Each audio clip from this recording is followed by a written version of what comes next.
Good day, good morning, good afternoon, or evening, whatever time it is over there. It's time for another Bible study. And the last book that I did was Numbers, so now we're going to be talking about Deuteronomy. Deuteronomy. What might we do after failing persistently for almost 40 years? How might we set out a new pattern for living? In this book, the Israelites were about to enter the Promised Land, but they had been there before, 4 decades earlier. They had failed to believe in God's promise to give them the land of Canaan. So God had allowed them to wander in the wilderness for almost 40 years. The Israelites were rebuilding. They were trying to make sense of 40 wasted years. They were looking for ways to overcome the fear that had caused them to fail once before. They needed a controlling purpose, some practical steps, a few guidelines for action. In the book of Deuteronomy, Moses gave them the guidelines they needed. Moses began by telling the people to learn from their history.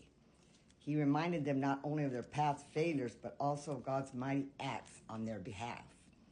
He encouraged them to use their past experiences, both good and bad, to set their faith on fire. Next, Moses directed the people to think about their present circumstances. He reviewed God's laws, giving them detailed instructions on how to respond to the challenges of life. Finally, Moses called the people to look toward the future. What would be the results of obeying God? What would be the consequences of disobeying him? Rebuilding a broken life is serious business.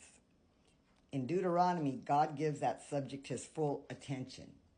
He gives us essential guidelines for God's plan of victory. He shows us how we can gain direction from the past, guidance for the present, and hope for the future. Deuteronomy is a handbook for rebuilders. So that's what the book of Deuteronomy is about. If you have a chance, you should get in there and read it. The bottom line was to assist God's people as they live in the present by reviewing what God had done in the past and considering what God has promised to do in the future. So that is what Deuteronomy is all about. So anyway, I hope you can have a chance to get into the book of Deuteronomy. God bless you.